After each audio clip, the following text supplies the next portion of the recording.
సిద్ధపడేవారుగా ఉండాలని మమ్మల్ని ఎప్పటికప్పుడు హెచ్చరిస్తున్న విధానం కొరకైన కొందనములు.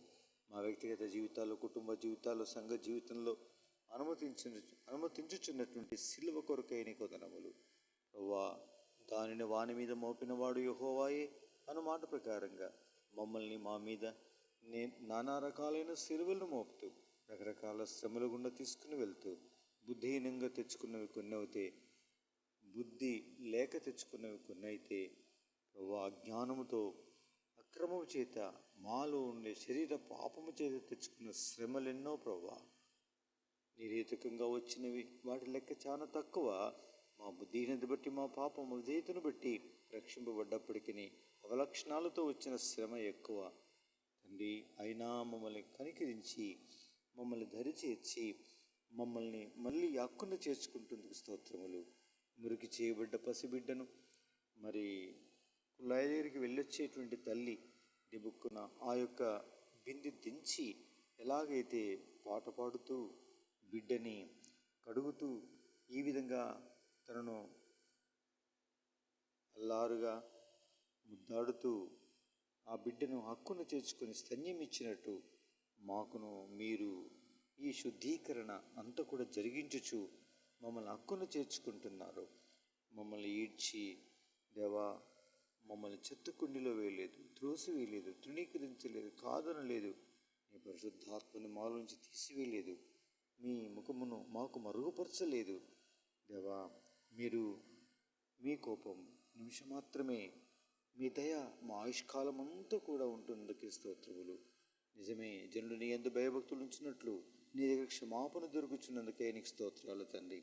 ఈ సుగుణాలు మేము అనుభవిస్తూ దేవా, ఈ ప్రకారంగానే బలహీనులైనటువంటి మా ప్రియమైనటువంటి సోదరి సోదరులకు దేవా, నిలవలేనటువంటి వారికి, మా కుటుంబానికి, మా సంఘానికి, సేవలో పరిచర్యలో పెద్దలైన చిన్నలైన మా తోటి వారైన వారందరికీ మాదిరికరంగా ఉండవాలని అనుభవ జ్ఞానం ఈ రీతిగా క్రీస్తు అనుభవ జ్ఞానం కలవారిగా ఎదగాలని మాకు నేర్పించుచున్న తీసుకుని వెళ్తున్న మార్గముల కొరకే నీకు స్తోత్రములు.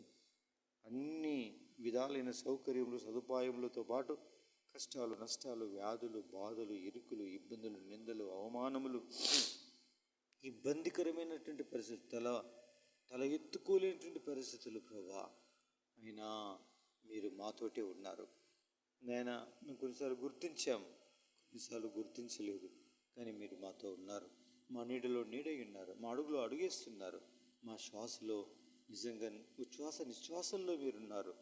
మా తలంపులో, మా ఆలోచనలో, మా యొక్క తీర్మానాల్లో తండ్రి మమ్మల్ని వెంబడించుచున్న మా నీడ వల్లనే మీరు మమ్మల్ని వెంబడించుచునే ఉన్నారు. ఎన్నోసార్లు అందులమైనటువంటి మేము నిన్ను గుర్తించలేదు, మిమ్మల్ని గుర్తుపట్టలేదు. మీరు చేశారు ఈ కార్యమని మా కళ్ళు తెరవబడలేదు. మూత పడినటువంటి పనివాని కళ్ళ వల్లే మా కన్నులు ఎన్నోసార్లు మూతపడినవిగా ఉన్నవి తండ్రి.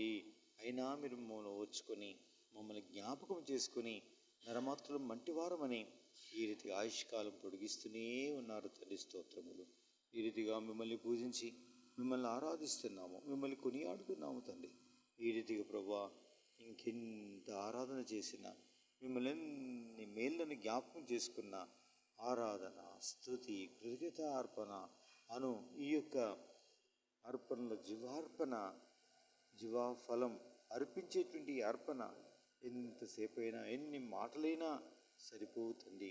అందుకొరకు మిమ్మల్ని పూజించి స్తుతిస్తూ సమస్త మహిమా ప్రభావాలు మీకు ఆరోపిస్తూ కొనియాడుతూ ఈ యొక్క కృతజ్ఞత స్తుతి ఆరాధనతో మీ పాదాల చెంతకు ఈ దినం ఉపవాసముతో రావాలని ఆశపడి నటువంటి మా ప్రాణములను తృప్తిపరిచి సాధ్యమైనంత వరకు నాయన మీరిచ్చిన శక్తి కొలది కొన్ని గంటలైనా మీ సన్నిధానంలో మేము ఆ రీతిగా గడుపు కొరకై మీరు మాకు సహాయం చేస్తారని నమ్మి స్తుతించి ఆరాధిస్తున్నాం.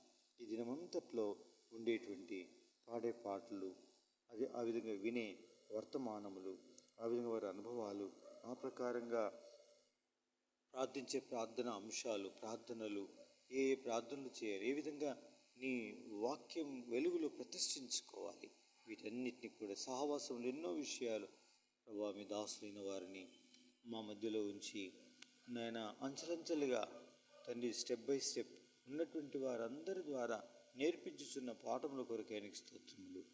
దేవా మిమ్మల్ని పూజించి స్తుతిస్తూ సమస్త మహిమా ప్రభావాలు మీకు ఆరోపిస్తూ మీ శిరస్వము, మీ ఆధిపత్యం, మీ అధికారము ఈ దినము కోరుకుంటూ మీ కృపా సహాయమును అర్థిస్తూ యేసు క్రీస్తు ప్రభువారి యొక్క పుణ్యనామములో ఈ కృతజ్ఞతాస్తుతి ఆరాధన విజ్ఞాపన సమస్త విధములైనటువంటి మహిమ క్రీస్తు యేసు నామం పేరిట ఆరాధిస్తూ సమర్పిస్తున్నాము తండ్రి. ఆమేన్. కూర్చోండి. దయచేసి జసపన్నాను పాట పాడు. గమనించండి, ఈ సందర్భంలో మనము ఒక పాట, రెండు పాటలు పాడు. జాన్ బ్రదర్ రండి.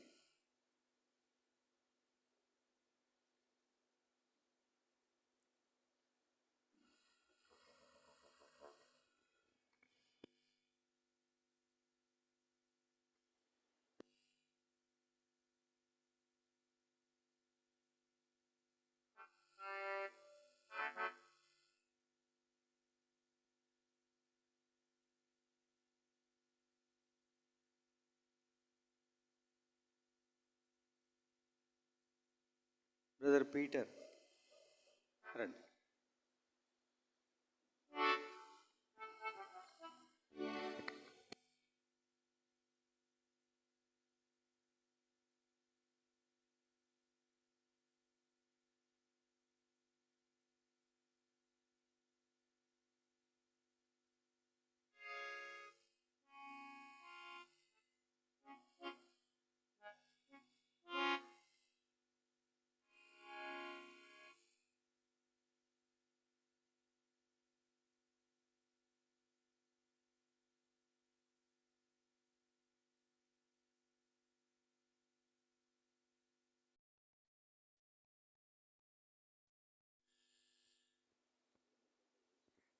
నూట 97 అండి.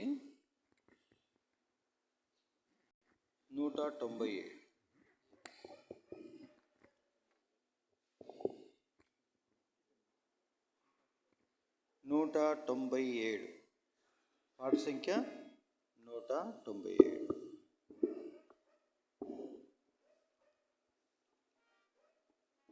ఆనందముతో ఆరాధింతును ఆత్మతోను సత్యముతో.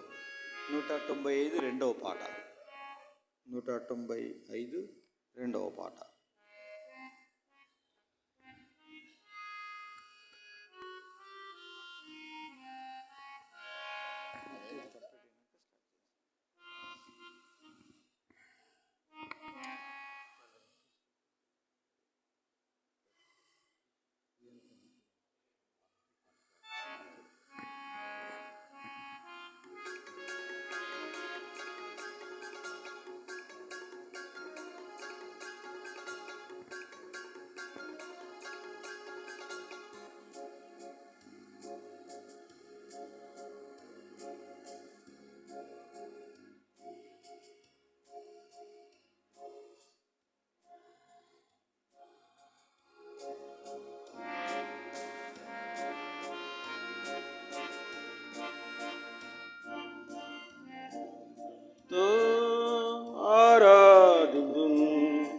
ఆత్మతోను సత్యముతో రక్షణ పాత్ర నేనెత్తుకుని స్తుతులనర్పింతును.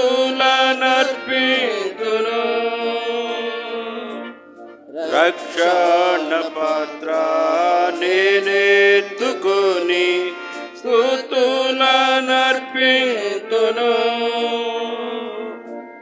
హర్షించి పొగడి పూజింతును యేసుని నామమును. హర్షించి పొగడి పూజింతును యేసుని నామమును. ఆనందముతో పాపినైనా నన్ను రక్షింపను. సిలువపై నాకై తానెక్కెను. పాపినైనా నన్ను రక్షింపను. సిలువపై నాకై తానెక్కెను. పరిశుద్ధ జీవం నాకివ్వను. మృత్యుంజయుడై లేచెను. పరిశుద్ధ జీవం నాకివ్వను.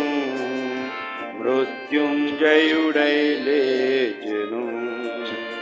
రక్షణ పాత్ర నేనెత్తుకొని స్తుతులనర్పింతును.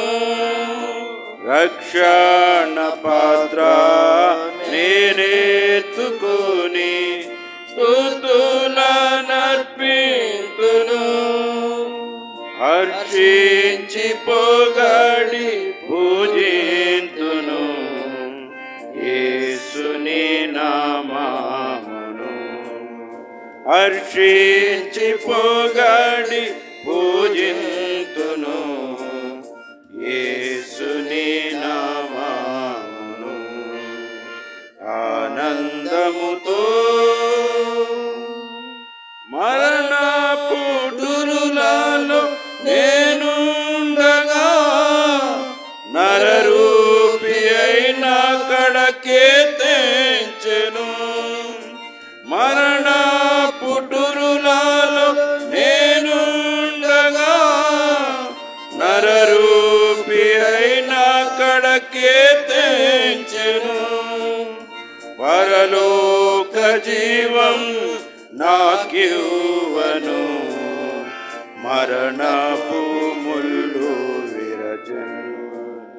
పరలోక జీవం నాకివ్వను. మరణపు ముళ్ళు విరచెను.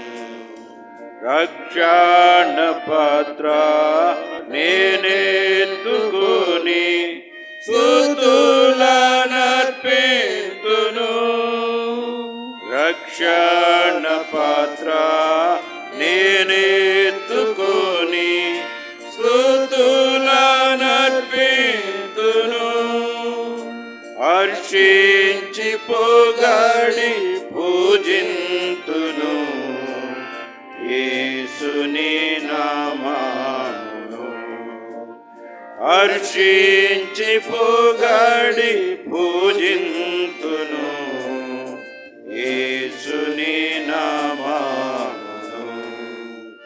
ఆనందముతో శత్రుని ఉరి నుండి విడిపింపను.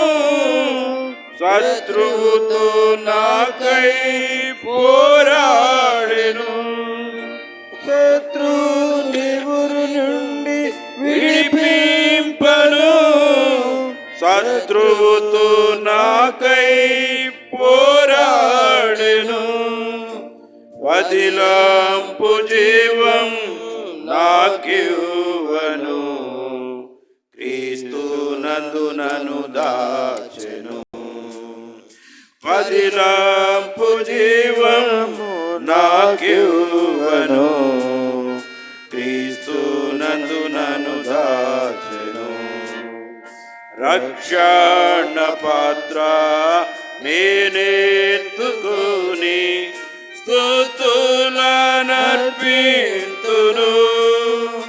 రక్షణ పాత్ర నేనెత్తుకొని స్తుతులనర్పింతును. హర్షించి పొగడి పూజింతును యేసుని నామమును. హర్షించి పొగడి పూజింతును యేసుని నామమును. ఆనందముతో పరలోక పౌరత్వం నాకివ్వను. పరమును వీడి ధరకే తెంచెను. పరలోక పౌరత్వం నాకివ్వను.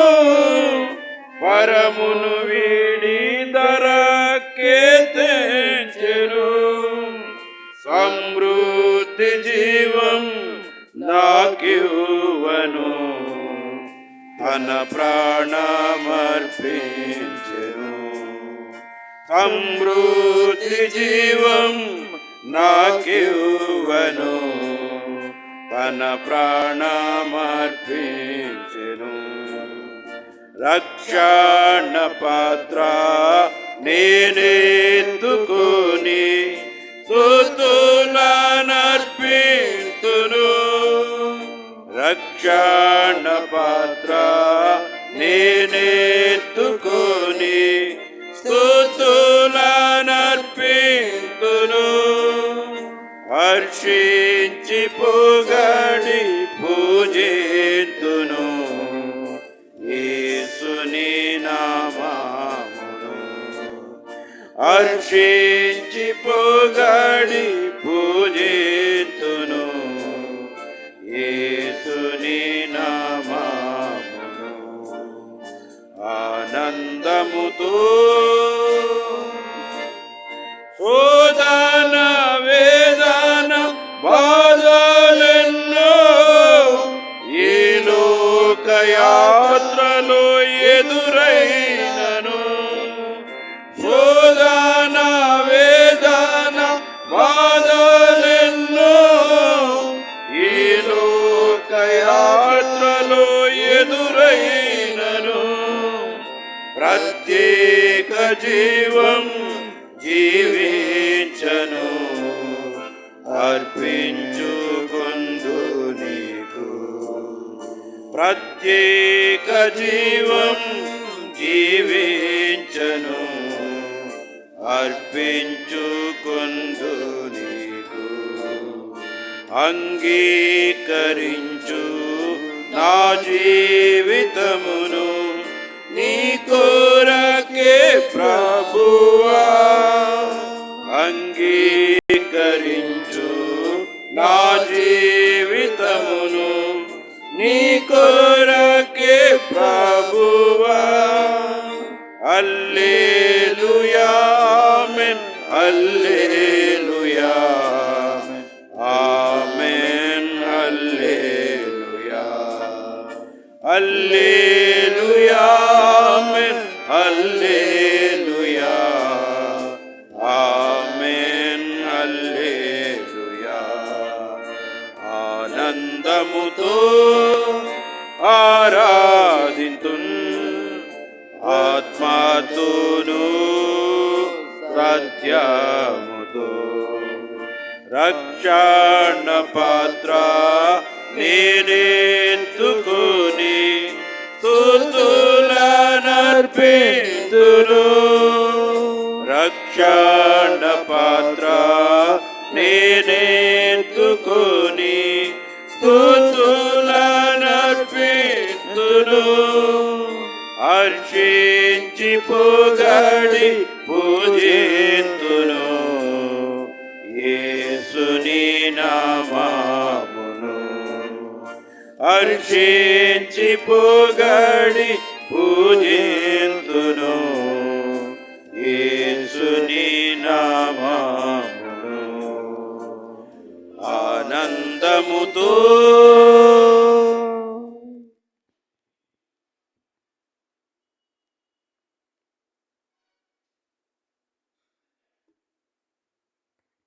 క్రైస్తవ ప్రార్థనా శీర్షికల నుండి మనము ఒక పాట పాడుకుందాం.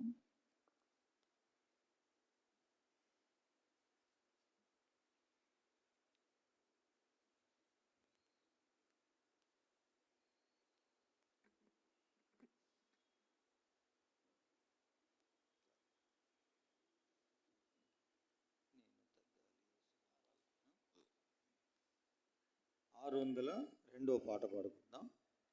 602 అండి, రెండో నెంబర్ 591. నేను తగ్గాలి యేసు నీవే ఎచ్చాలి అనేటువంటి పాట పాడుకుందాం. వచ్చిన వారు కలిసి గొంతెత్తి మాతో కలిపి పాడండి. ఎవరైతే కొత్తగా ఇది అనుకున్నప్పుడు ఒక క్షణం కొద్దిగా ఫాలో చేస్తే అద్భుతంగా మన స్వరాలన్నీ కలిసిపోతాయి. లేకపోతే వచ్చి రాని వాళ్ళ మనం అన్నాం ఎవరమన్నా అనుకోనాలంటే వాళ్ళు నేను డామినేట్ చేస్తే వచ్చిన వాళ్ళు కూడా తబ్బిబ్బైపోయి మొత్తం యాక్సిడెంట్ అయిపోతుంది, ముక్కలు ముక్కలు అవుతుంది మొత్తం పాట అంతా. అందుకోసం అని జాగ్రత్తగా ఉండాలి. Okay right. తనకు రాదు సరిగ్గా రాదు. సరే నేను ఒక పని చేస్తా. ఈ పాట మంచిగా వచ్చే వాళ్ళు ఎవరు చెప్పండి. ఏం రక్షణానందం కొంచెం కష్టమే. ఇంకా పాడు సరే పోటీ ఎందుకులే కానీ ఇంకోటి మారుస్తాం అంతే కదా. అంతే నేను చరణం మాత్రం పాడతా చూడండి, పల్లవి మాత్రం పాడతా.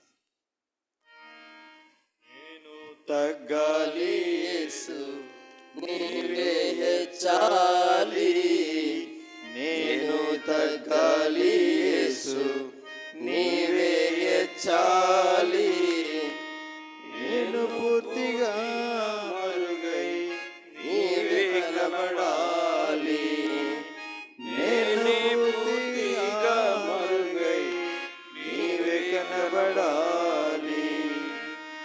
ఇది నా ప్రార్థన నీ చిత్తము, ఇది నా ప్రార్థన నీ చిత్తము, నేను తగ్గాలి యేసు నీవే హెచ్చాలి, నేను తగ్గాలి యేసు నీవే హెచ్చాలి. నేను యేసుతో కూడా సిలువ వేయబడాలి, నేను యేసుతో కూడా సిలువ వేయబడాలి, నా సొంత జీవితమంతా లయమైపోవాలి, నా సొంత అన్నా పాడండి. మీరు పాడతారు.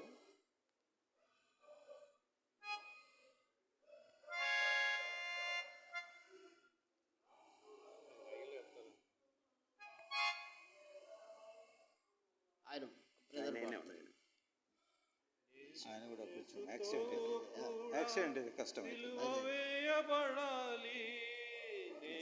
యేసుతో కూడా సిలువ వేయబడాలి, నా స్వంత జీవితమంతా లయమైపోవాలి,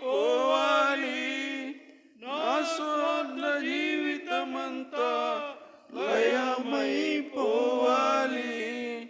యేసుని స్వభావము నాలో అధికమవుతూ ఉండాలి, యేసుని స్వభావము నాలో అధికమవుతూ ఉండాలి, పరలోక జీవము నాలో అభివృద్ధి చెందాలి, పరలోక జీవము నాలో అభివృద్ధి చెందాలి.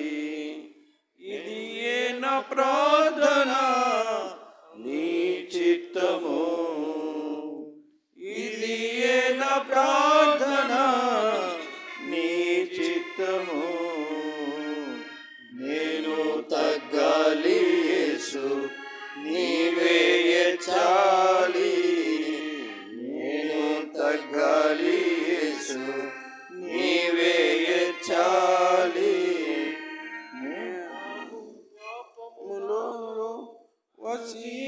వసించుచుండగా ఆదాము పాపము నాలో వసించియుండగా, యేసుని రక్తమే దాని నశింపజేయును, యేసుని రక్తమే దాని నశింపజేయును, ఆటంకమేమియు లేక జీవధారలుండాలి, ఆటంకమేమియు లేక జీవధారలుండాలి, యేసుని జీవమానలో నింపబడుతూ పోవాలి, యేసుని జీవమానలో నింపబడుతూ పోవాలి. ఇది నా ప్రార్థన నీ చిత్తము, ఇది నా ప్రార్థన నీ చిత్తము. నేను తగ్గాలి యేసు నీవే ఎచ్చాలి, నేనే తగ్గాలి యేసు నీవే ఎచ్చాలి. ఆరో చరణం పాడదాం, లాస్ట్ చరణం అన్న, ఒక్క నిమిషం. ఆరో చరణం పాడేసేసి లాస్ట్ చరణం పాడేద్దాం. ఆ తర్వాత మనం మంచిగా నేర్చుకున్నాక పాడదాం. రైట్. స్వభావమంతా సిలువ వేయబడాలి. ఆరో పాట, ఆరో చరణం. ఆరో చరణం. నా శేష జీవితం అంతా, నా శేష జీవితమంతా యేసుకే సమర్పితమై, నా శేష జీవితమంతా యేసుకే సమర్పితమై, ఆయన స్వరూపం పొంది మార్పు చెందాలి, ఆయన మహిమా స్వరూపం పొంది మార్పు చెందాలి. ఒక దినాన యేసుని రూపం నాలో కనబడాలి, ఒక దినాన యేసుని రూపం నాలో కనబడాలి. మెట్టు మెట్టు కాయన పోలిక నాలో ఏర్పడాలి, మెట్టు మెట్టు కాయన పోలిక నాలో ఏర్పడాలి. ఇది నా ప్రార్థన నీ చిత్తము, ఇది నా ప్రార్థన నీ చిత్తము.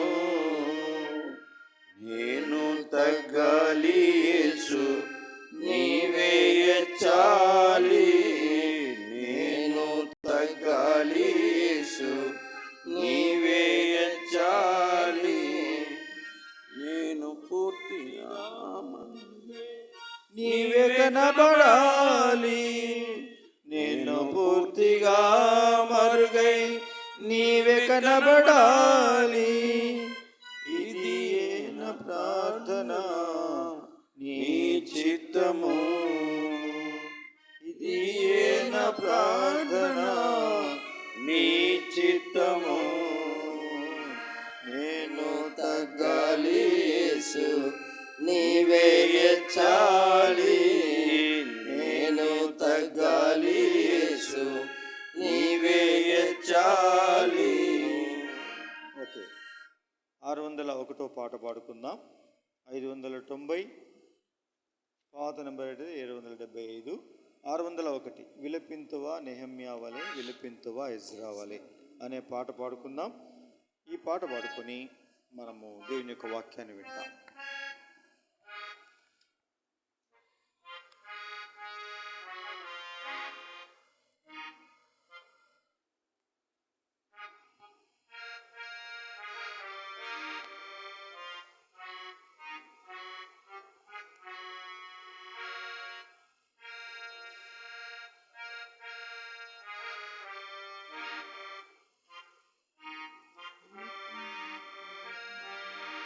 విలపింతువా నెహమ్యా వలె విలపింతువా ఎజ్రా వలె విలపింతువా నెహమ్యా వలె విలపింతువా ఎజ్రా వలె కూర్చుండి దుఃఖముతో ఉపవాసముతో పడిపోయిన ప్రభు ఇంటిని గూర్చి విలపింతువా, పడిపోయిన ప్రభుని ఇంటిని గూర్చి విలపింతువా.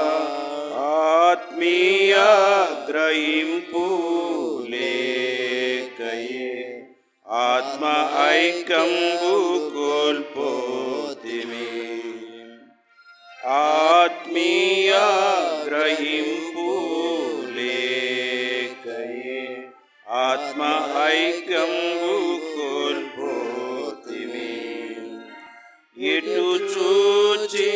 ప్రభు ఇల్లు పడిపోయెను, ప్రభు ప్రత్యక్షత కోల్పోతిమి. ఎటు చూచిన ప్రభు ఇల్లు పడిపోయెను, ప్రభు ప్రత్యక్షత కోల్పోతిమి. విలపింతువా నెహెమ్యా వలె, విలపింతువా ఎజ్రా వలె, విలపింతువా నెహెమ్యా వలె, విలపింతువా ఎజ్రా వలె. కూర్చుండి దుఃఖముతో ఉపవాసముతో పడిపోయిన ప్రభు ఇంటిని గూర్చి విలపింతువా, పడిపోయిన ప్రభుని ఇంటిని గూర్చి విలపింతువా. అగ్నిచే కాల్చబడిన గుమ్మంబులన్ పడిపోయిన ప్రాకారముల్, అగ్నిచే కాల్చబడిన గుమ్మంబులన్ పడిపోయిన ప్రాకారముల్. పునర్నిర్మించి నిందను తొలగించెదమా, ప్రభు హస్తంబు తోడుండగన్. పునర్నిర్మించి నిందను తొలగించెదమా, ప్రభు హస్తంబు తోడుండగన్. విలపింతువా నెహెమ్యా వలె, విలపింతువా ఎజ్రా వలె, కూర్చుండి దుఃఖము నెహెమ్యా వలె, విలపింతువా ఎజ్రా వలె.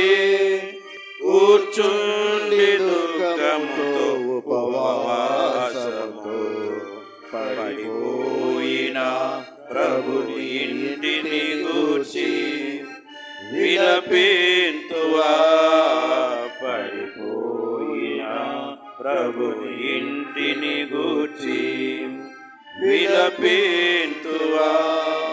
ఆత్మీయ ప్రేమ సహవాసంబుతో ఆత్మ కలిగించు ఐక్యతతో,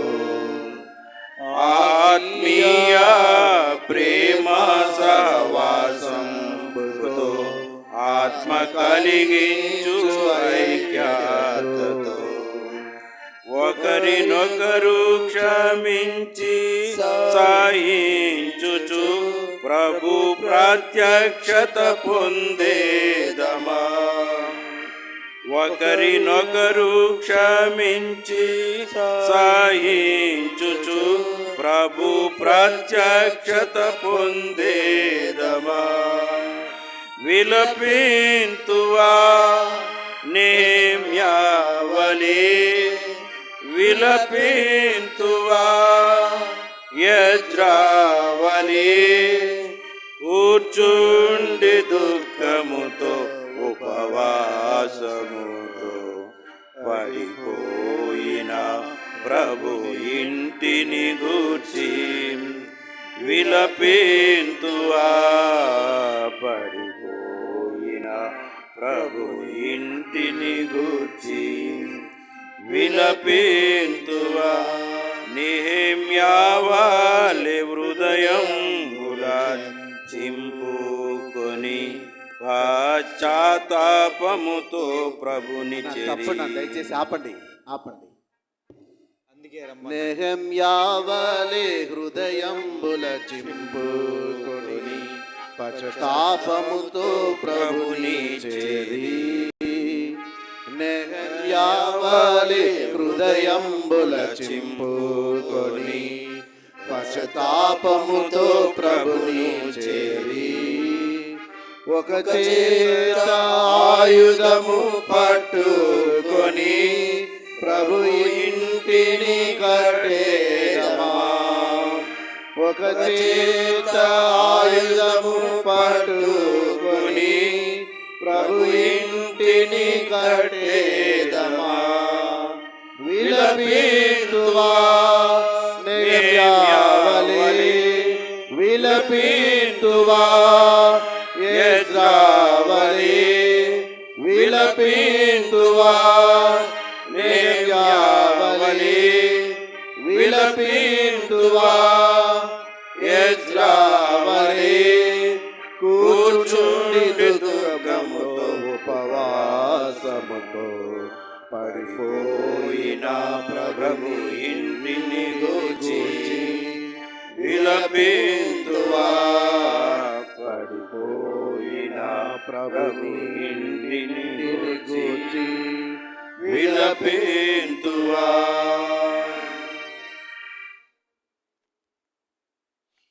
రండి కమిషనర్ గారు ప్రార్థన చేసుకుందాం. దేవుని యొక్క వాక్యము ఈ యొక్క ఉపవాస ప్రార్థనను ఉద్దేశించి దేవుని యొక్క సన్నిధానంలో దేవుని యొక్క వాక్యాన్ని మనం విని ఆ తర్వాత మనం పరీక్షించుకుంటూ పశ్చాత్తాపడుతూ ఒప్పుకోలతో ప్రతిష్ఠించుకొనుచు ప్రార్థన చేద్దాం. కాబట్టి దయచేసి మనం ఇప్పుడు ప్రార్థన చేసుకొని అనగా దేవుని యొక్క వాక్యం విని ఆ తర్వాత మనం ప్రార్థనలో ప్రవేశిస్తాం.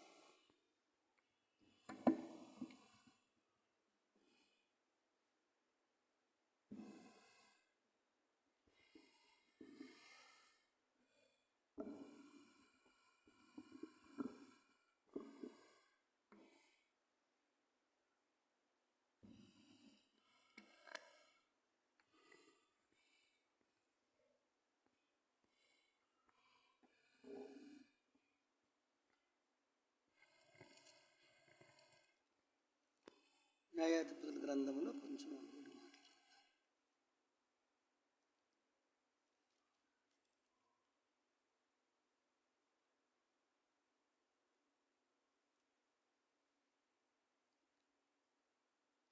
20 అధ్యాయం, న్యాయాధిపతుల గ్రంథం 20 అధ్యాయంలో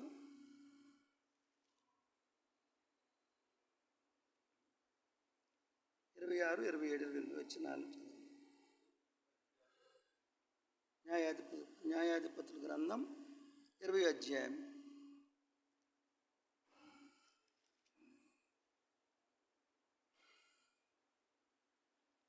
మార్చి చదువుదాము.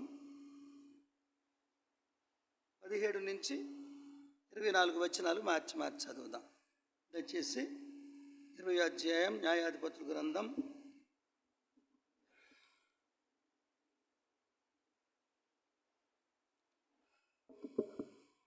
'బెన్యామీయులు కాక ఇశ్రాయేలీయులు ఖడ్గముదూయు 4 లక్షల మంది లెక్కింపబడిరి.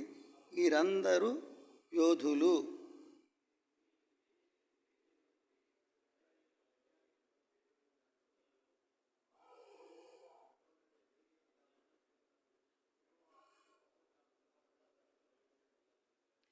కాబట్టి ఇశ్రాయేలీయులు ఉదయముననే లేచి గిబియోకు ఎదురుగా దిగిరి.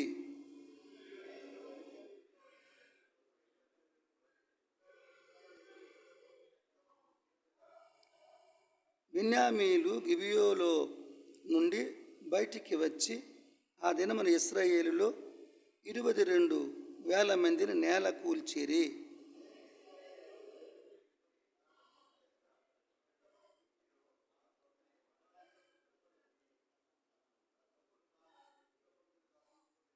అందరం కలిసి 23 చదువుదాం. మరియు ఇశ్రాయేలీలు పోయి సాయంకాలం వరకు యెహోవా ఎదుట ఏడ్చుచు, మా సహోదరుడైన బెన్యామీనీలతో యుద్ధము చేయుటకు తిరిగి పోవుదుమా అని యెహోవా విచారణ చేయగా, యెహోవా వారితో యుద్ధము చేయబోవుడని సెలవిచ్చెను. పరిశుద్ధుడైన మా తండ్రి, ప్రేమ నమ్మకం కలిగిన మా ప్రియ పరలోకపు తండ్రి, వందనాలు. ఎంతగానో మరి గత దినం నుంచి మీరు మాతో ఉండి మాతో మాట్లాడి స్పష్టంగా మా ఆత్మీయ ఎదుగుదల కొరకై మీరు సిద్ధపరిచిన ఈ సేవకుల మీటింగ్ కొరకై మరి మీరు ఇచ్చిన సమయాన్ని బట్టి స్తుతిస్తూ ఇప్పుడు కూడా మీరు నాతో మాట్లాడి మహిమ పొందమని యేసునామములో అడుగుచున్నాము తండ్రి, ఆమేన్. ప్రియులారా, ఈ మన ఆత్మీయ జీవితంలో యుద్ధము చేయాలి, శత్రువుతో యుద్ధం చేయాలి. సేవా జీవితంలో శత్రువు ఎప్పుడూ మనకు ఉంటాడు. బెన్యామీనీయులు మనతో ఉంటారు. శత్రువు ఎప్పుడు మనతో ఉంటే కానీ సేవ జరగదు. ఇక్కడ ఇశ్రాయేలీలు 4 లక్షల మంది లెక్కింపబడిన వీరందరూ యోధులు. అది 4 లక్షల మంది ఇశ్రాయేలీలు యోధులు. పూర్వదినాల్లో ప్రార్థనా పరులు, యోధులు అందరూ ఐక్యతతో కలిసి జరిపించే కూడికలు, పరిశుద్ధ సమాజ కూడికలు ఇవన్నీ జరిగి శత్రువు భయపడేవాడు.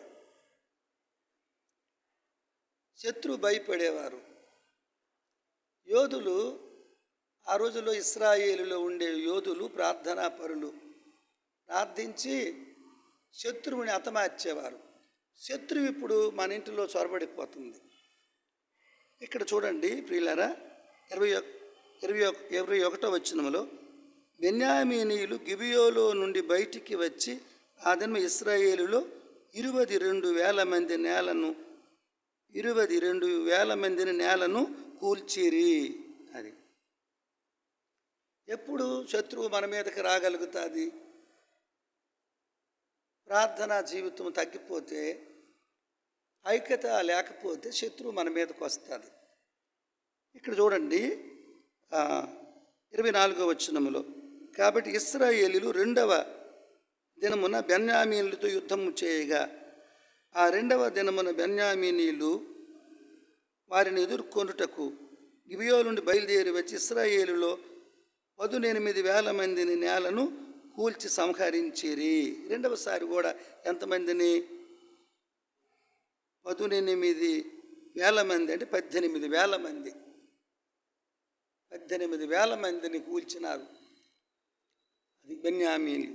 అయితే మనం త్వరగా ముగించుకుందాము. ఇక్కడ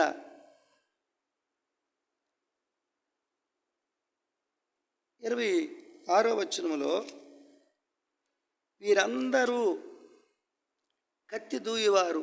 అప్పుడు ఇశ్రాయేలు అందరూ జనులందరూ పోయి బేతేలును ప్రవేశించి ఏడ్చుచు సాయంకాలం వరకు అక్కడ యెహోవా సన్నిధిని కూర్చుండుచు ఉపవాసముండిరి. దహన బలులను సమాధాన బలులను యెహోవా సన్నిధిని అర్పించిరి. అది శత్రువు భయంకరంగా చొరబడినప్పుడు 20,000 మంది, 18,000 మంది ఇశ్రాయేలీలు కూలిపోయారు, సంహరించబడ్డారు, ఓడిపోయారు. అప్పుడు వీళ్ళందరూ కలిసి, ఇశ్రాయేలందరూ కలిసి బేతేలుకి వెళ్ళి కన్నీళ్లు కార్చారు. ఈ సహవాసం మనకెందుకు అంటే అందరం కలిసి కన్నీళ్లు కార్చడానికి. పూర్వదినాల్లో పెద్ద అనుభవనీయులు కూడా ఆరాధన చేసేటప్పుడు కన్నీళ్లు కార్చేవారు. అవి ఆనంద బాష్పాలతో, నా ఈ జీవితాన్ని నీవు మార్చి, ఈ దౌర్భాగ్య జీవితాన్ని మార్చి ఈ స్థితిలో నన్ను ఉంచావు ప్రభు అని ఏ సందర్భంగా కూడుకున్నా పూర్వదినాల్లో కన్నీళ్లు కార్చేవారు, ఏడ్చి కన్నీళ్లు కార్చేవారు. నేను పొరపాటున ఒక్కొక్కసారి ఎవరికైనా మాట ఇచ్చి వస్తానని వెళ్ళలేకపోతే నాకు చాలా బాధ కలిగి, ప్రభు ఆ మాట ఇచ్చి తప్పిపోయానని ఏడవడము ఇష్టం. ఎందుకంటే కన్నీళ్లు కార్చాలి. దేవుని ప్రజలు ఏ పని జరగాలన్నా కన్నీళ్లు కార్చాలి. దేవుని మందిరములో కన్నీళ్ళు ఇంకా మంచిది. ఇప్పుడు మన సంఘాల కొరకై, ప్రపంచంలో పరిస్థితుల కొరకై, దేవుని ప్రజలలో ఆత్మీయ స్థితి చల్లారిపోయిన పరిస్థితుల కొరకై, ఇవన్నీ చుట్టూ మనకి సంభవించడం వలన మన జీవితాల్లో శత్రువు చొరబడిపోతుంది. అందుకే ఇన్ని వందల మంది యోధులైన ఇశ్రాయేలీలు ఓడిపోవడానికి కారణము బేతేలుకి వెళ్ళలేదు, కన్నీళ్లు కార్చలేదు, ప్రార్థన చేయలేదు. అందుకే అక్కడ మరి మనం ఈ ముందు అధ్యాయాల కంటే ఇక్కడ చూస్తున్నాం ఉపవాసం అనేది. ఉపవాసం అనేది ఇక్కడ మనం చూస్తున్నాం. కూర్చుండి యెహోవా సన్నిధిని ప్రారంభించారు. ఉపవాసం అనేది, ఏడవడం అనేది, కన్నీళ్లు కార్చడం అనేది. ఇదే ప్రభువు నిజంగా కన్నీళ్లు కార్చుతాడండి. పూర్వ దినాల్లో ఇశ్రాయేలీలు తప్పు చేస్తే మోషే వాళ్ళ కొరకై కన్నీళ్లు కార్చి ఏడ్చేవాడు. అలాగే మనము మన విశ్వాసాలు అవ్వచ్చు, సంఘాలు ఎక్కడెక్కడ మనము గద్దించి అన్ని చెప్తుంటాం. కాదు, మనం వారి కొరకై ప్రార్థించాలి, కన్నీళ్లు కార్చాలి. అబ్రహాము మరి ఆ సొదొమ పట్టణం కొరకై ఎంత ప్రయాసపడినాడు, విజ్ఞాపన చేశాడు. దైవజనులుగా మనము మన సంఘం కొరకై ఈ కూడికల కొరకై సమస్త విషయాల్లో విజ్ఞాపన ప్రార్థనలు చేయాలి. ప్రభు సన్నిధిలో పూర్వస్థితిలోకి రావాలి. పూర్వముందుండే భక్తులు ఏడ్చారు, కన్నీళ్లు కార్చారు, ఉపవాసం ఉన్నారు, దేవుని సన్నిధిలో కూర్చున్నారు. దైవజనులు భక్త సింగ్ గారు అలాగా కూర్చొని, మోకాళ్ళ మీద కూర్చొనే ఆ దైవజనుడు ఈ ప్రపంచంలో గొప్ప కార్యాలు, వేల సంఘాలు, 70,000కి ఇంకా ఎక్కువైపోయి ఉంటాయి సంఘాలు. దైవజనుడు అలాగ మౌనంగా ఉండి ప్రార్థన చేసి, ఇప్పుడు ఈ సమస్యలన్నీ వచ్చిన తర్వాత ఇశ్రాయేలీలు బేతేలులో దేవుని సన్నిధిలో కూర్చుండి ఉపవాసం ఉండి ప్రార్థన చేశారు. ఇంకా చూడండి అక్కడ ఏమని విచారణ చేసినారు. 28వ వచనములో, అహరోను మనుమడును ఎలియాజరు కుమారుడనైన ఫినెహాసు ఆ దినములలో దాని ఎదుట నిలుచువాడు. ఇశ్రాయేలు మరలా మా సహోదరుడైన బెన్యామీనులతో యుద్ధం నాకు పోవుదుమా మానుదుమా అని యెహోవా విచారణ చేయగా యెహోవా వెళ్ళుడి. అది ముందు వచనాల్లో ఏమన్నాడు? ఇక్కడ ముందు వచనాల్లో ఏమని సెలవిచ్చినాడంటే, ప్రియులారా చూడండి అక్కడ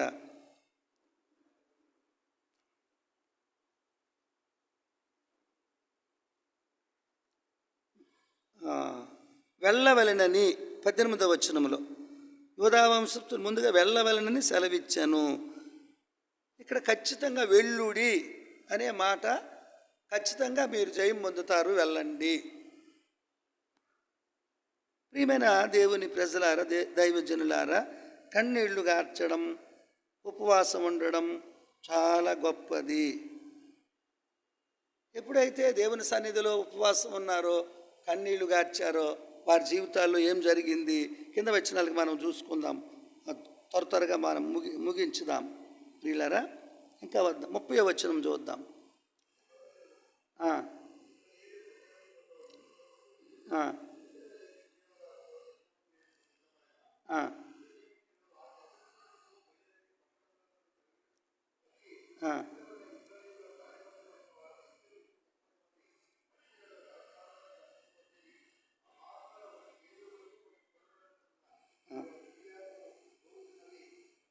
ఐదో వచనం కూడా చూడండి బ్రదర్. అప్పుడు యెహోవా ఇశ్రాయేలీల చేత బెన్యామీనులను హతము చేయించను. ఆ దినమున ఇశ్రాయేలీలు బెన్యామీనీలలో 25,100 మంది మనుషులను చంపిరి. వీరందరూ కత్తి దూయువారు. అది బెన్యామీనులు జరిగిన దానిని చూచి తమకు అపజయము కలిగినదని తెలుసుకొనిరి. ఎప్పుడైతే మరలా నిన్న దినం నుంచి నేను అనుకునేది ఏంటంటే, ప్రార్థన అనేది గొప్పది. ప్రార్థనా జీవితం చాలా గొప్పది. శత్రువు ఏం చేయలేడు మనలను. శత్రువు ఏం చేయలేడు. ఖచ్చితంగా శత్రువు ఏమీ చేయలేడు. మొన్న ఒక ఆయన అన్నాడు, నన్ను అడిచాడు, ఇక్కడ ఏంటంటే ఆ శత్రువు క్రైస్తవుల మీద విస్తరించేశాడు. విస్తరించమయ్యా, ఏమయ్యింది? పరువు ఏం చేయగలిగినాడు? విస్తరించని. నిర్గమకాండంలో 17 అధ్యాయంలో అక్కడేం జరిగింది? అక్కడ ఆ మాట చూద్దాం ఒకసారి. నిర్గమకాండం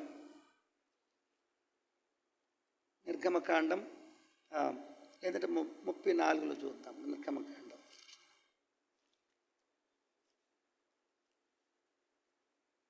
నిర్గమకాండం త్వరగా.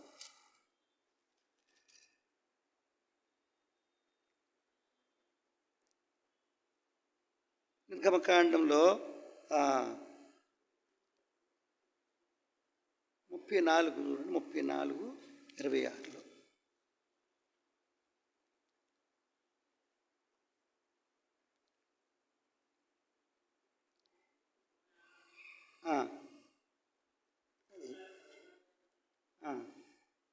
ఇక్కడ బాబు చదవండి. ఎక్కడ అది? నిర్గమకాండం మోషే 17 అధ్యాయం ఆ ఒక్క మాట చదవండి దయచేసి.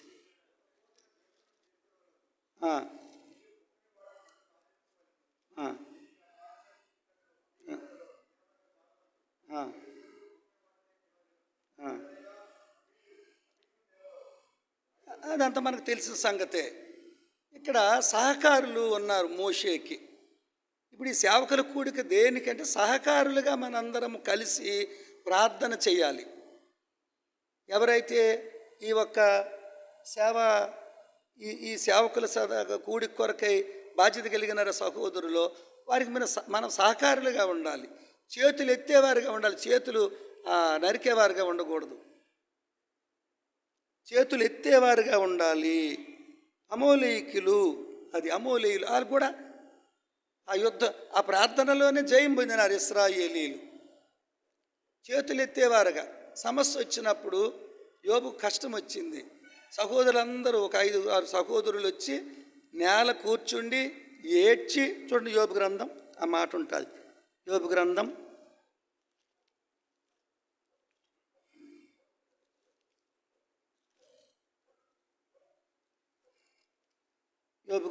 2వ అధ్యాయం 13వ వచనం.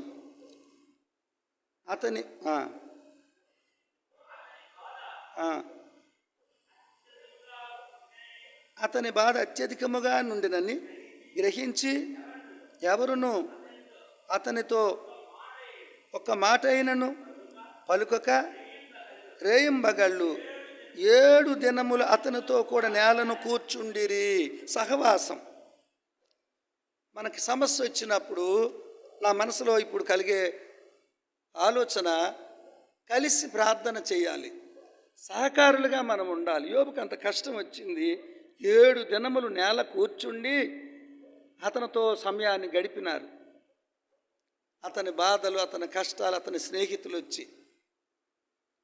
మనలో చాలామంది పూర్వ దినాలు పదండి అందరం కలిసి ప్రార్థన చేద్దాం, ఈ సహోదరుడికి కష్టం వచ్చింది, ఈ ఒక్క కూడికలు జరుగుతున్నాయి, మనందరం కలిసి సహకరించుదాం. అది పూర్వ దినాల్లో ఎంత. ఇప్పుడు మన బాబు ఏం పేరు బాబు? రక్షణానంద్ గారు తండ్రి గారు మా ప్రాంతంలోనే పుట్టి పెరిగారు.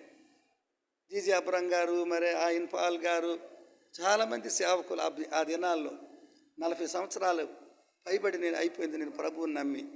వాళ్ళు ఎంత ప్రయాసపడి ఆ రోజుల ఐక్యత, అందరం కలిసి ప్రార్థన చేయడం, ఆల్రెడీ ప్రేయర్ జరిగితే అందరు సేవకులు వచ్చేసేవారు. ఇప్పుడు గ్రూపులు, అదో గ్రూపు, ఇదో గ్రూపు. ఏం గ్రూపులు ఇవే? గ్రూపులు కాదు, అందరము కలిసి కార్యసాధనం చేయాలి. సహకారులుగా మనం ఉండాలి. ఈ ప్రార్థనా గుంపు వలన ఎంతో గొప్ప కార్యం జరుగుతుంది. గత దినాల్లో నేను 45 రోజులు ఉపవాస ప్రార్థనలు పెట్టాను. గత దినాల్లో 2 నెలల క్రితం ఇలా పెడదాము అని చాలామంది సేవకులు, మన సహోదరులు వచ్చి 60 రోజులు నా దగ్గర ఉన్నారు. ప్రార్థన లేదు అని ప్రతిరోజు చాలామంది బిడ్డలు మరి ఒక పూట భోజనం చేసి ఉపవాసం ఉండి కొన్ని గంటలు ప్రార్థనలు చేసినాం. అది సంతోషమయ్యింది. పూర్వదినాల్లో ప్రార్థనలు లేవు. ఒక మీటింగ్లు జరిగితే పక్కన ప్రార్థన జరిగేది, గొలుసు ప్రార్థన జరిగేది. ఆ ప్రార్థన చేయొచ్చు, ఐక్యత ఉండాలి. ఇప్పుడు ఇక్కడ నిలబడినాము, నిలబడినప్పుడు నీవు అక్కడ కూర్చునేటప్పుడు నీ మనసులో మరి మా మీద మంచి అభిప్రాయం లేనప్పుడు నీవు అక్కడ ప్రార్థన చేసి నేను ఎక్కడ ప్రార్థన చేస్తే ఫలితం ఏముంది? కలుస్తున్నాము కానీ కలుస్తున్నాము కానీ మనస్సులో వేరే తత్వాలు ఉన్నాయి. ఏకీభవించడం అంటే ఇద్దరు మనస్తత్వాలు కలవాలి, మనుషులు కలవడం కాదు. మన మనస్తత్వాలు, మన ఆలోచనలు, ఈ కూడికి విధానాలు అన్నిటి కొరకు మనం యాక్సెప్ట్ చేయాలి. అక్కడ ప్రార్థన చేతులెత్తి ప్రార్థన చేసినప్పుడు మోషే శత్రువులు అతులైపోతున్నారు. చేతులు దించినప్పుడు శత్రువు మీదకి వచ్చేస్తుంది.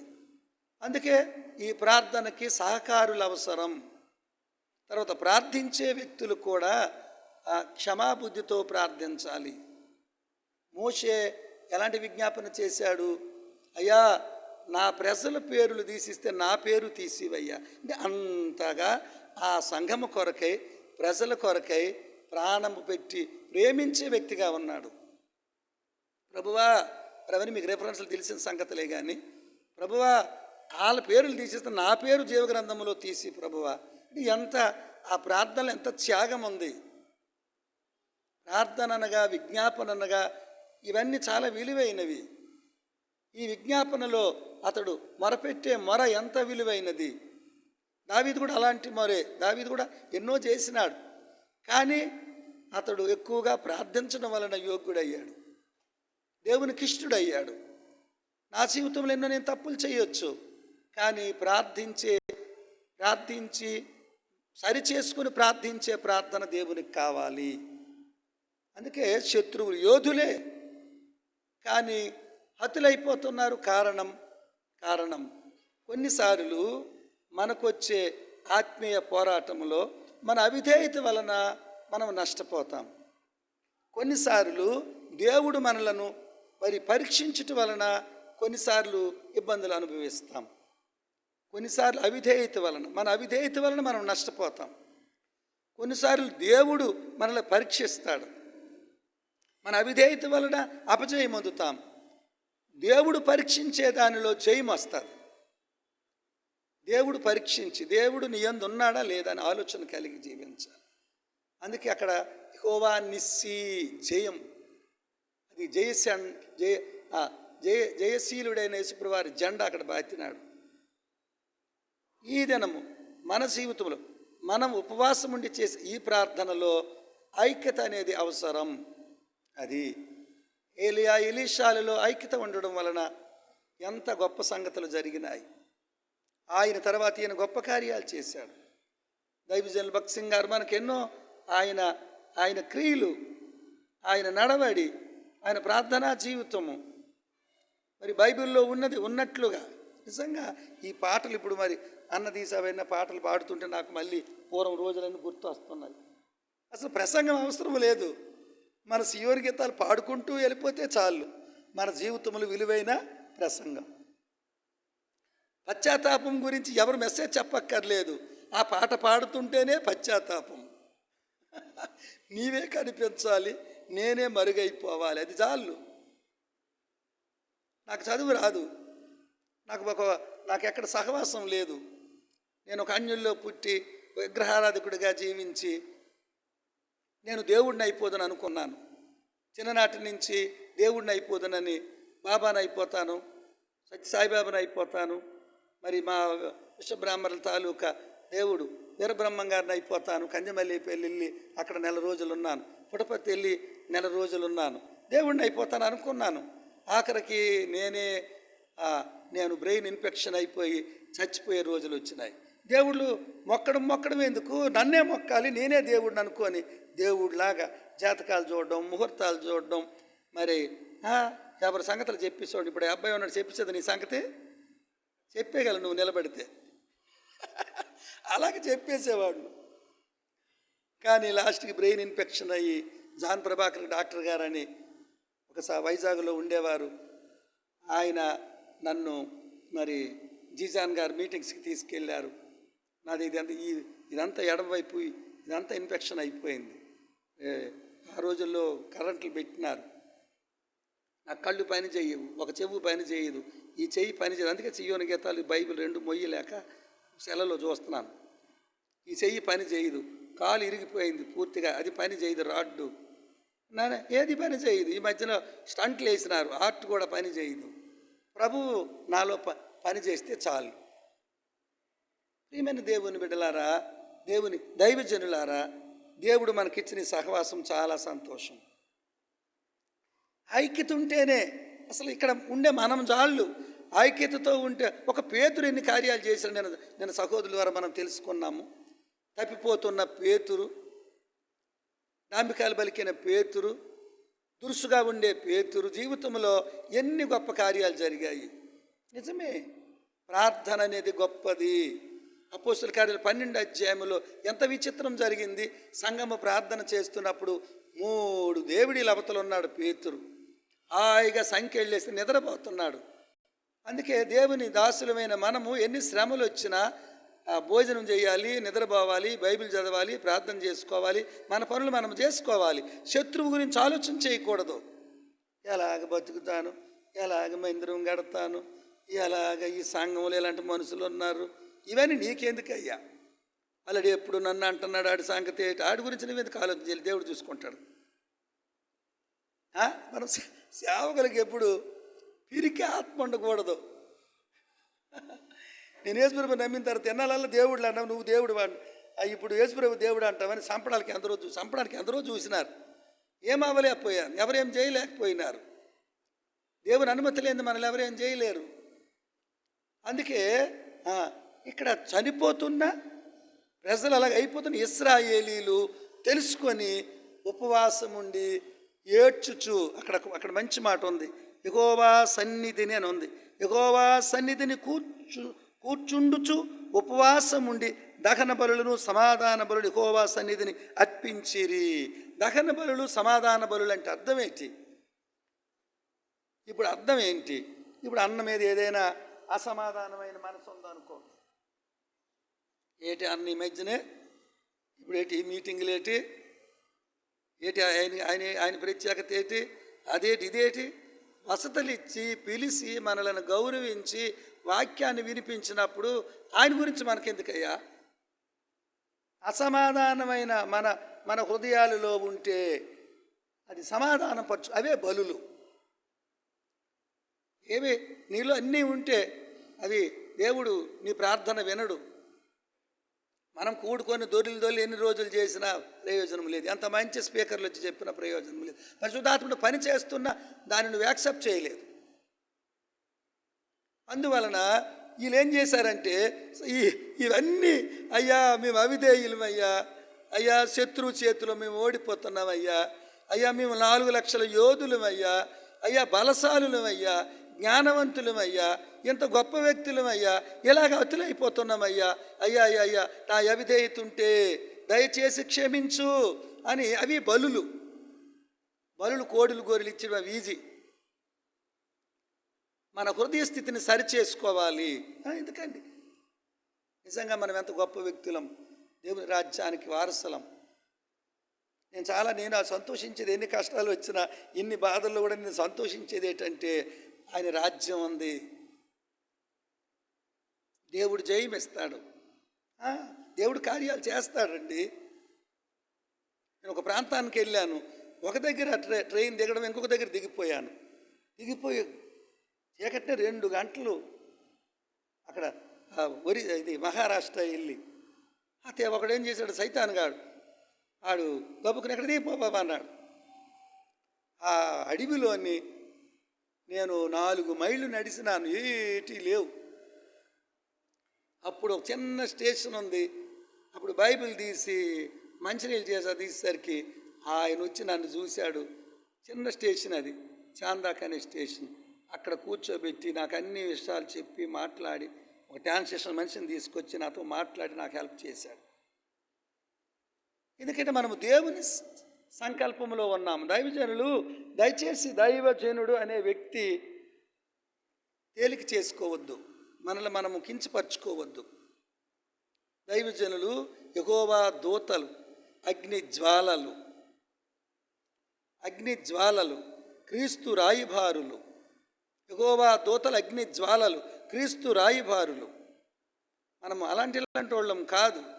మనల్ని మనం ఎందుకు తగ్గించుకుంటాం? దేవుడు మనకు ఉన్నతమైన స్థితిని ఇచ్చినాడు. నాకు అన్నిటికంటే దైవజనుడికి ప్రయారిటీ ఇవ్వాలి, అది నాకు ఇష్టం. ఒక ఆయన వచ్చినాడు, నాకు చెప్తాడు, ఇదే చెప్తాడు. నువ్వెవరో చెప్పడాకి, నువ్వు పెద్దరకం చేయకు, ఇక్కడ పెత్తనాలు చేయకు, సహాయం చేయి అంతే, సహకారిగా ఉండు. పెత్తనాలు చేయడానికి నిన్ను ఇక్కడ పిల్లలేదు, ఎలా గజరేసాను. ఇప్పుడు దైవజనుడు భక్త్ సింగ్ గారు ఎన్ని సంఘాలు కట్టినారు దేవుని కృప వలన. అందుకే దేవుడు సేవకుడు చాలా విలువైనవాడు, ప్రపంచానికే సేవకుడు, యెహోవాకు ప్రతిష్ఠితుడు. నిన్ను దేవునికి ప్రతిష్ఠితుడిగా చేసుకున్నాడు దేవుడు. ఆయన కొరకే నిన్ను ప్రతిష్ఠించాడు. ఎంత గొప్ప వ్యక్తివి! ఆయన కొరకే ప్రతిష్ఠించాడు.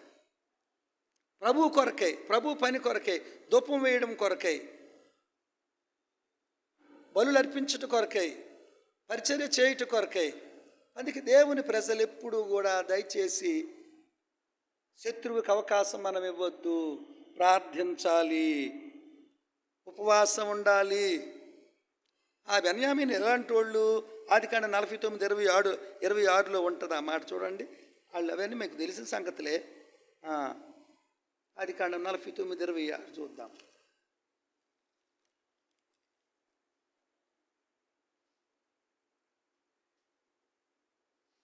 27 అండి. బెన్యామీను చీల్చినట్టి తోడేలు, అతడు ఉదయమందు ఎరను తిని అస్తమయమందు దోపుడు సొమ్ము పంచుకొనును. ఇటువంటి వారు దేవుని ప్రజల దగ్గర జయమందుతారా? ఇటువంటి వ్యక్తులు దేవుని ప్రజల దగ్గర జయమందగలరా? జయమందడానికి కారణం ప్రార్థించాలి.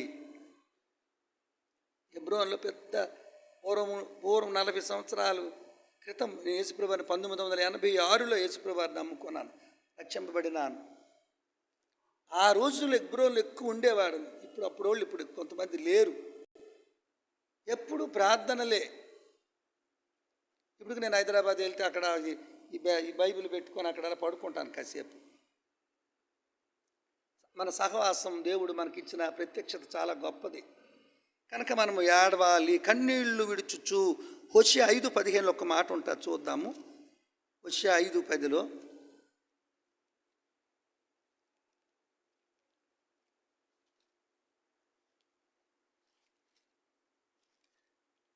హోషేయ గ్రంథం 5:10.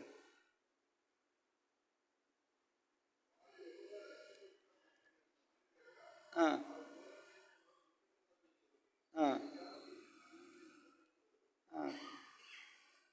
5:15 అండి. 5:15. వారు మనస్సు త్రిప్పుకొని నన్ను వెదుకు వరకు నేను తిరిగి నా స్థలమునకు పోవుదును. తమకు దురవస్థ సంభవింపగా వారు నన్ను బహు శీఘ్రముగా వెదుకుదురు అని అంటున్నాడు అక్కడ. అది వారు మనస్సు త్రిప్పుకొని నన్ను వెదుకు వరకు నేను తిరిగి నా నివాసస్థలమునకు పోవుదును. తమకు దురవస్థ సంభవింపగా వారు నన్ను బహుగా శీఘ్రముగా వెదుకుదురు. అది దేవుడు ఒక్కొక్కసారి మన జీవితాలు దూరం అయిపోతాడు. మనకు దురవస్థ సంభవించినప్పుడు, మళ్ళీ మనం పశ్చాత్తాపడినప్పుడు, మరలా మనం కన్నీళ్లు గార్చినప్పుడు, ఉపవాసం ఉన్నప్పుడు, అప్పుడు దేవుడు మరలా శీఘ్రముగా మన దగ్గరకు వచ్చి కార్యాలు చేస్తాడు. ఇది ఖచ్చితంగా ఉపవాస సమయం ఇది. ఎందుకంటే రాత్రి మనం 10 గంటలకు తిన్నాం అనుకుందాం, 10 నుంచి మనం ఏమీ తినలేదు. ఇప్పుడు ఏమైనా తిన్నామండి? మంచి ఆలోచన వచ్చింది. 10కి తిన్నాము, మరి మన కడుపు ఖాళీగా ఉందా? ఏమీ తినలేదు. ఇప్పుడు మనం ఉపవాసం అయింది. ఉపవాసం అంటే వేకువజాముని ప్రార్థన ఉపవాసమే. నేను ఎప్పుడు మా సంఘాల్లో చెప్తుంటాను, మొదటి జాము మనుషులు తిరుగుతారు, రెండవ జాము మొదటి జాము 6 నుంచి 9 వరకు. మొదటి జాము ఎవరు తిరుగుతారు? మనుషులు. రెండవ జాము 9 నుంచి రాత్రి 12 వరకు ఎవరు తిరుగుతారు? దొంగలు. 12 నుంచి 3 వరకు దెయ్యాలు తిరుగుతాయి. 3 నుంచి 6 వరకు దేవుడు దేవదూతలు తిరుగుతారు. అందుకే ఆయన 4వ జామునే యేసుక్రీస్తు వారు ఇంకను చీకటి ఉండగానే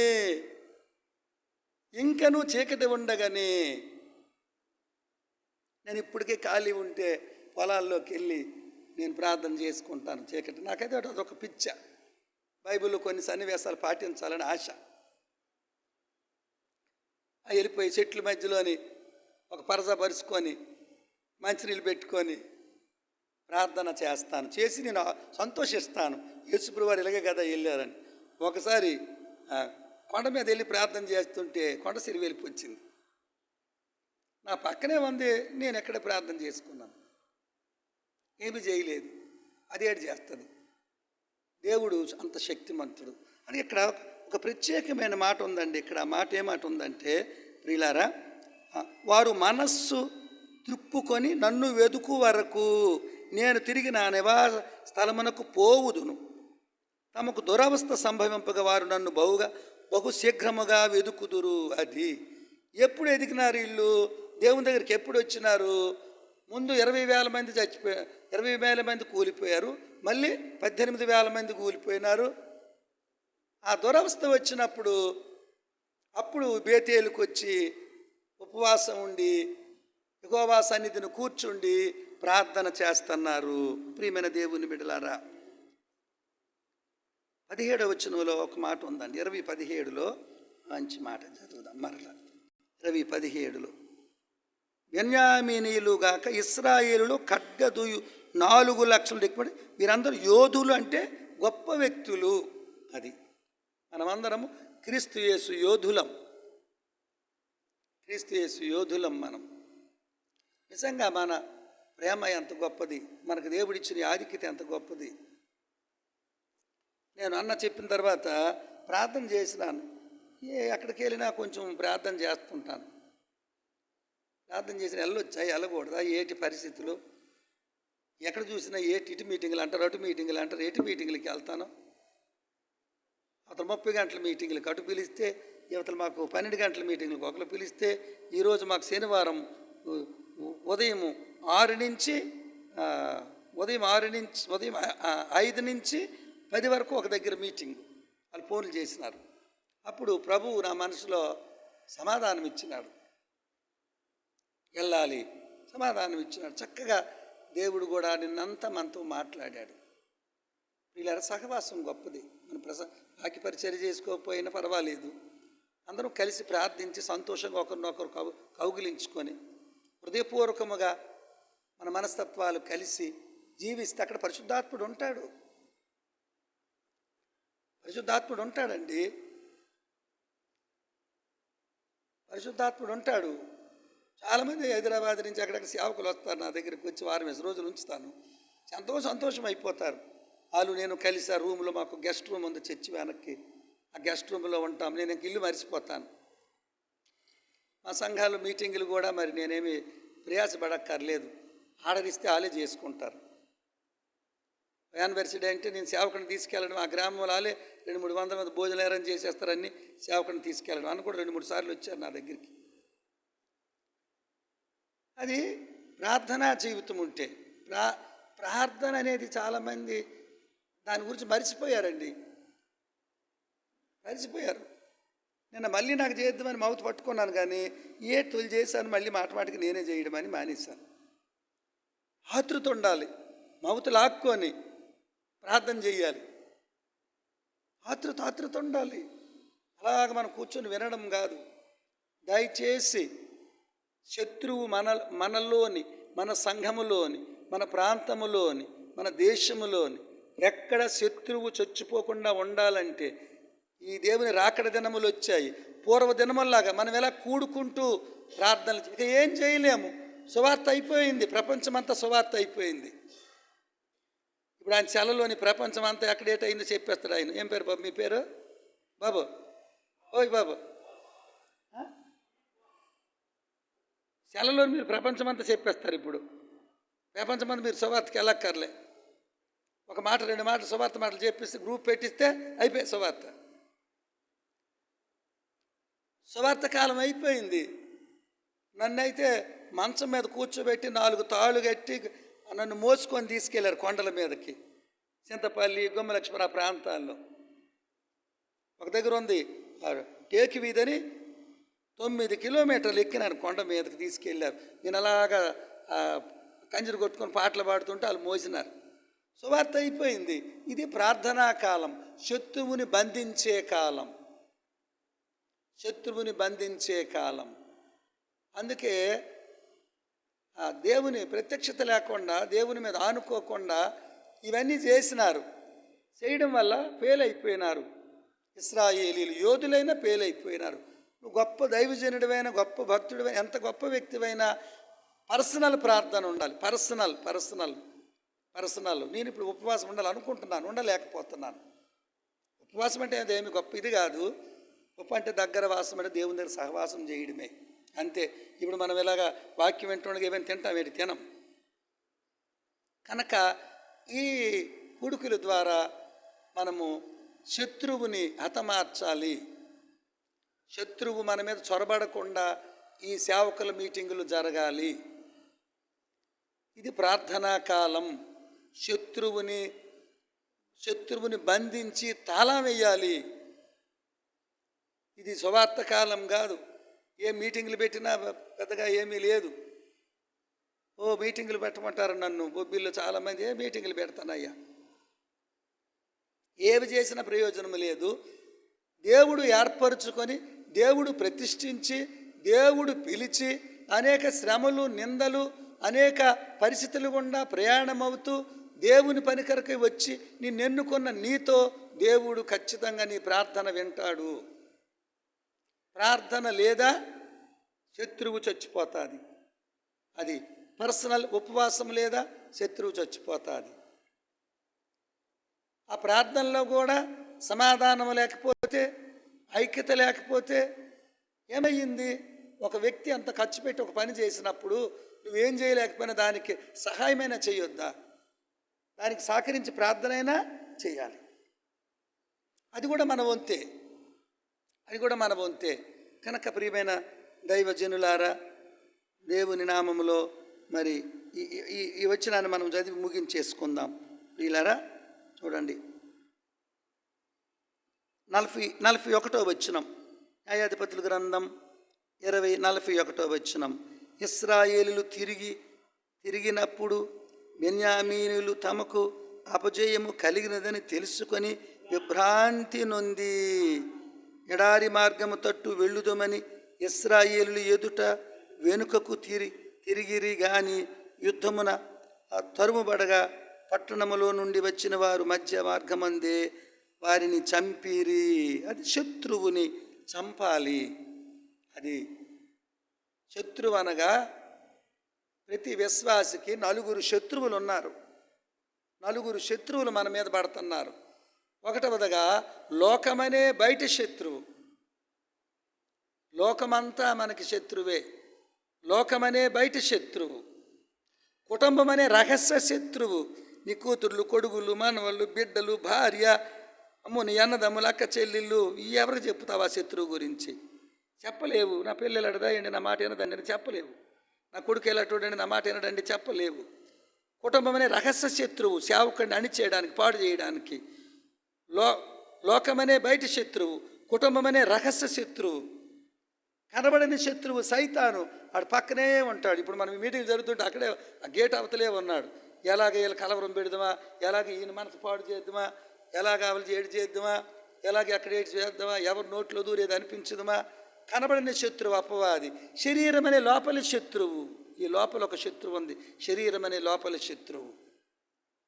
ఈ శత్రువులందరినీ జయించాలంటే ప్రార్థన మనకు అవసరం. ఆ ప్రార్థన ఏంటంటే ఏకీభవించే ప్రార్థన అవసరం. ఆ ప్రార్థన ఏంటంటే పరిశుద్ధులందరితో కలిసి చేయడం అవసరం. ఆ ప్రార్థనలో మనము ఒకరినొకరు బలపరుచుకోవాలి. ఎంత గొప్ప సంగతి అండి. దావీదు దీవించబడడానికి కారణం, శత్రువు దీవించాడు దావీదుని. శత్రువుతో మనం దీవించబడాలండి. నాయనా, సౌలు రాజు అంటాడు, నాయనా నీవు వేల వేలకి వర్ధిల్లుదువు. నువ్వు ఆశీర్వాదము నందుదువు. శత్రువుతో నుంచి ఆశీర్వాదాన్ని పొందాడు దావీదు. మన పగవారు వచ్చి మనల్ని ఆశీర్వదించే రోజు రావాలి. కారణం, ఒక ఆయన తిడితే దేవుడు అనుమతించాడు అనేసాడు. నీవు నేను అనగలమా? ఎందుకు తిడుతున్నావు? ఏటి కారణం? ఏటి నాలో లోపం ఉంది అని అడుగుతావు. నీవైతే దేనికి కారణం తిడుతున్నావు? ఏటి నాలో లోపం ఉందని తిడుతున్నావు అని పక్కకి ఈడ్చుకెళ్ళి అడుగుతావు, లేదా గదిలోకి ఈడ్చుకెళ్ళిపోయి అడుగుతావు. దావీదేమన్నాడు? ఊరుకో, దేవుడు అనుమతించాడు, ఊరుకో. దేవుని ప్రజలమైన మనం ముగించేస్తాను. దేవుని ప్రజలమైన మనము ప్రియులారా శత్రువుని హతమార్చాలి. అందుకే యెహోవా నిస్సి ధ్వజం. అక్కడ ఆ సహకారులు ఉన్నారు. అందుకే మనందరము ఈ సేవకుల కూడి కొరకై ఎక్కడ ఏ పరిచర్య జరిగినా సహకారులుగా ఉండాలి. ఇక్కడ నడిపించేవారు కాదు, సహకారుల పేర్లు కూడా జీవగ్రంథంలో ఉంటాయి, పిలుపు రాసిన పత్రికలో ఉంటుంది. కనుక మనము మరి ఉపవాసం ఉండి బేతేలుకి వెళ్ళి యెహోవా సన్నిధిని కూర్చుండి మనము కన్నీళ్లు విడుచుచు ప్రార్థన చేసి ఈ ఒక్క కూడికలన్నీ ముందుకు కొనసాగిద్దాం. దేవుడు ఆయన రాజ్యం కట్టడానికి మనందరినీ పరికరాలుగా పెట్టినాడు. ప్రభు రాజ్యం కట్టబోతున్నాడు.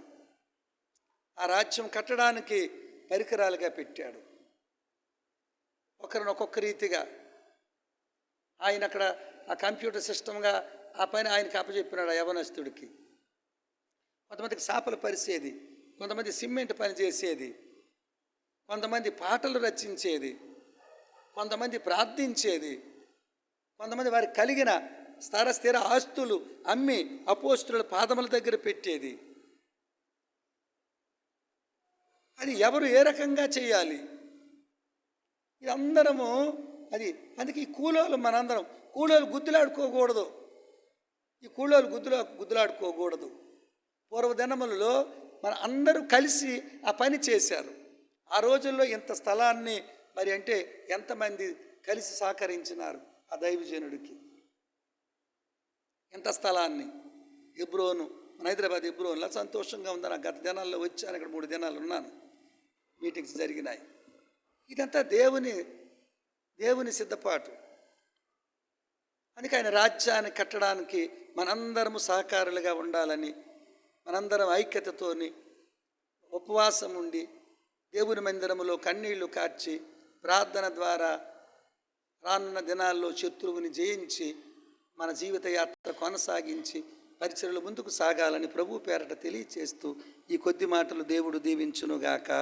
ఆమేన్. Thank you. ప్రార్థన చేసుకుందాం.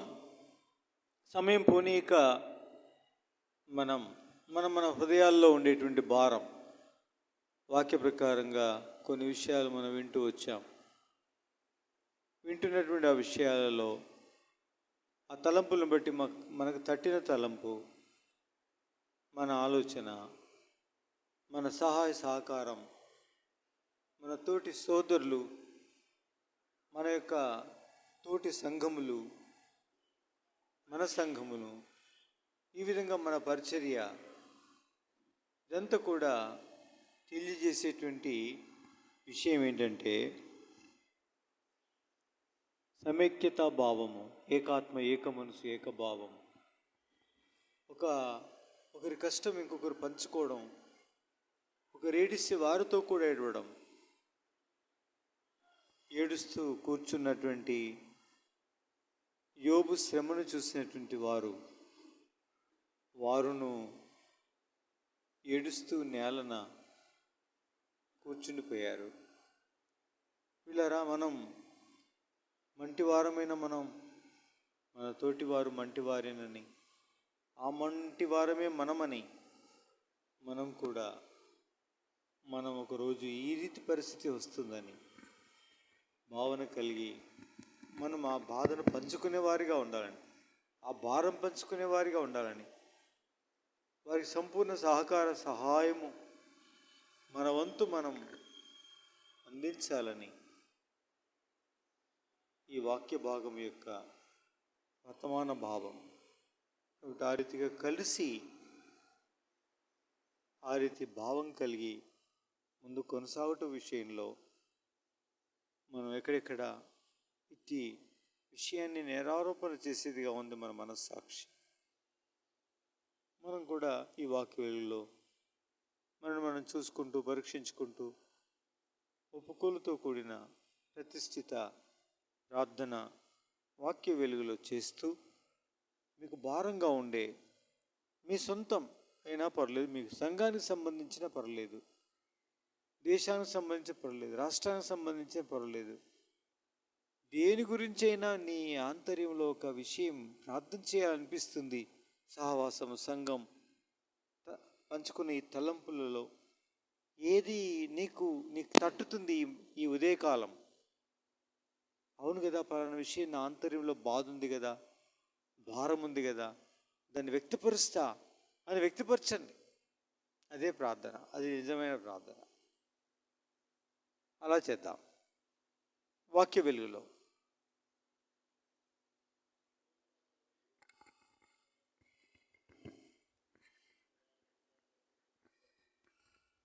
గడిచిన దినములో ప్రభా మీరు అనుకరించపరిచినటువంటి విధానం బట్టి మీకు స్తోత్రం. రెండో దినము ప్రభా మళ్ళీ గోలప్రోలో బేతెల్లో ప్రభా మరి ఉదయకాలం తిరిగి నీ పాదాల చెంతకు రావడానికి ఇచ్చిన కృపా కనికరాన్ని బట్టి మీకు స్తోత్రం.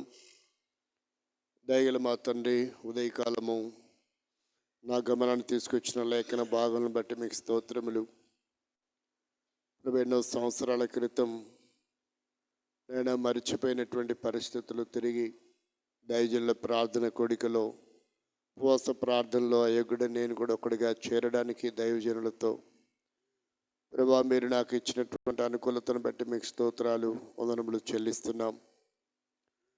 దేవా, వ్యక్తిగతమైన జీవితంలో, కుటుంబంలో, సంఘములో, సహవాసములో, దేశములో, ప్రపంచంలో జరుగుతున్న విపత్తులు ప్రభా వీటన్నిటిని ఉద్దేశించి ఒక సేవకుడిగా ప్రభా నాటి ప్రధాన యాజకుడు ఇశ్రాయేలీల 12 గోత్రముల వారి భారమును భరించి వారి కొరకై కన్నీరు కార్చి వారి అవిధేయతలు, తప్పిదముల, తొందరపాట్లన్నింటినీ భరిస్తూ తను విలపించినటువంటి విధానం, ప్రార్థించిన విధానం, నెహెమ్యా జీవితంలో, ఎజ్రా జీవితంలో సంభవించిన విపత్తులు, మోసే ప్రజల అవిధేయతతో తప్పిదం చేస్తూ వచ్చినప్పుడు వారి క్షమించు, లేదంటే నన్ను శిక్షించు, ఈ గ్రంథం నుంచి నా పేరు తుడిచివేయని తను అంగలార్చిన విధానం, యోబు స్నేహితులు తన పక్షంగా ప్రభా 7 దినములు కూర్చొని తన వేదన పరిస్థితులలో